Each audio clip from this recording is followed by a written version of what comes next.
Hello everyone, welcome to Tempest TV. I'm your host Jason Ting, aka Tempest Lord, bringing you Game 2 of the Kochi vs Josh Archer game. Now last game, however, it was quite disappointing for me. Kochi did get really lucky and get the top deck for the dad. Now, even though YuGiOh is a game of skills, but luck do play a big part of it, and let's hope that luck is on the side of Josh Archer this game. So without any further ado, let's get straight into it. Okay guys, just a quick reminder that Kochi is on the left and Josh Archer on the right. Now Josh will be starting first as he had a terrible game 1. Kochi got really lucky mills off the card troopers, but you know, you can always make a comeback in game 2. So Josh will be starting first by 2 face down cards and summoning a Fire King Baron. Now Fire King Baron does need to be destroyed by card effect to have to activate the effect. So I bet that one of the face down will most likely be a TT maybe. So Kochi summons his Lila to attempt to mill and hit a face down card. Now, so it does look like the face down is not a TT, because as I personally would have TT that, because it will just give me my search as well. So he does hit a Ghost Match, which was side deck this game, just because it does not affect Josh Archer at all. His field is always going to be fire, but his opponent is running chaos, so light and dark, you know, he can only have either light or dark at the field at a time, so it does slow down his opponent. Now Josh does summons a snake. He will most likely be looking to exceed into a Tiger King, but of course you should attack first. I mean, a free 1800 and to kill a monster on the field, that's a lot better than just getting a 2/2 attack monster out. So there we go, he does attack with the Baron to kill the Lila and then a snake directly. And no, Kochi, it's not 1700, it's 1800. So there we go, that's a 1800 damage. So now Josh Archer will just go ahead and exceed into a Tiger King. That gives him his free +1 and more protection to probably ensure that Tiger King will live next turn. Now Kochi does have a face down though. We have no idea what it is, and Chaos Dragon doesn't seem to run a lot of traps, so that I could either be a MST bluff or maybe a side deck card, so we never know. So he does search for a Tinky. He can activate this turn, give him a free search. He'll most likely pick up Bear. Yep, so there we go, he does pick up Bear. Now, as I said guys, that whole combo with the Bear and Tinky, that's just a really stupid and insane combo. I mean, probably the best combo this tier has.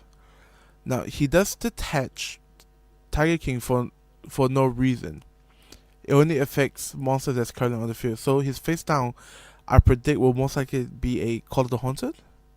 Nope, it's a friend. No. See, so that was a set MST before.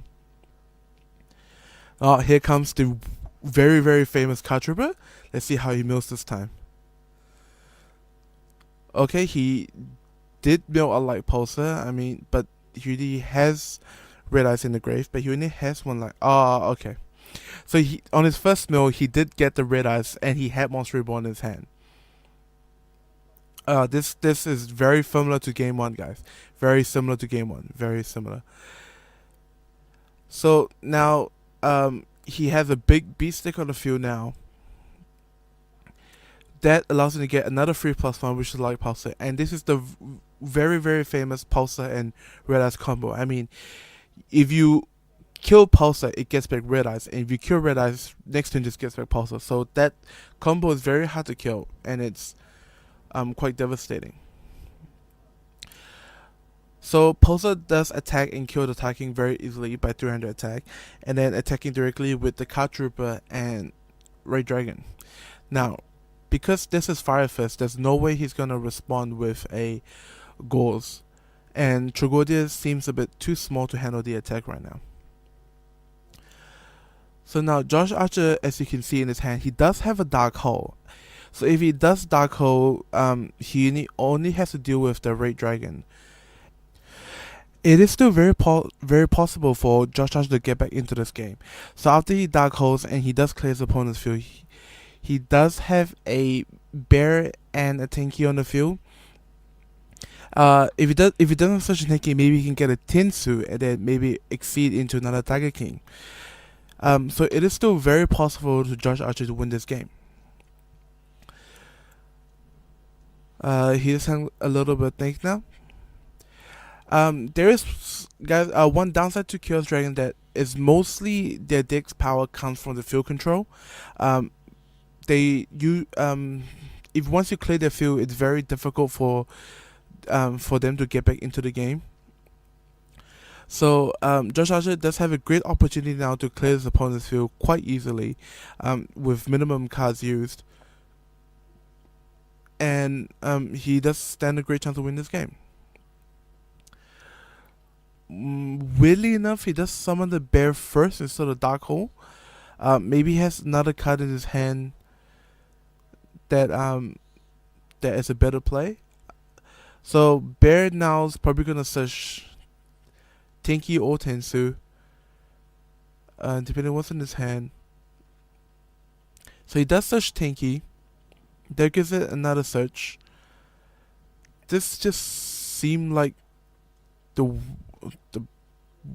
bad play. I mean, he does less damage now. He loses a monster for the same exact field that he just dark hole to start. Well, I count it as a misplay, a really, really bad misplay. Well, anyway, now regardlessly, he does hopefully play that dark hole and get rid of his opponent's field. Also, I'll just look like an idiot on YouTube. So there we go. He does use Tinky's effect to blow probably the pulsar up and then dark hole after. Succeeding. Either way, he did clear his opponent's field. He does have a TT in hand, so means he has a little bit of protection next turn. And then the turn after that, he still has a bear in hand, so he is still in a good position. Not better than the original plan, but this way it works too. So Kochi now, he does play a Charger Light Brigade, milling 3 to search for a Raikou. That will probably fodder for his Solar Recharge in his hand. Now he's just taking a look at his graveyard. He does have two darks and 5 lights in his grave. 6 lights in the grave. So here we go. He does use it for fodder for the Solar Recharge. He does now, however, have 3 darks, looking quite similar again since to last game, although not as Saki.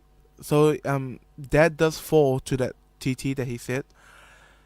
By sending a light and dark in his graveyard, he does summon the pulsar back from his grave. Summoning a Veiler to single summon WoW into an Ancient Cigarette.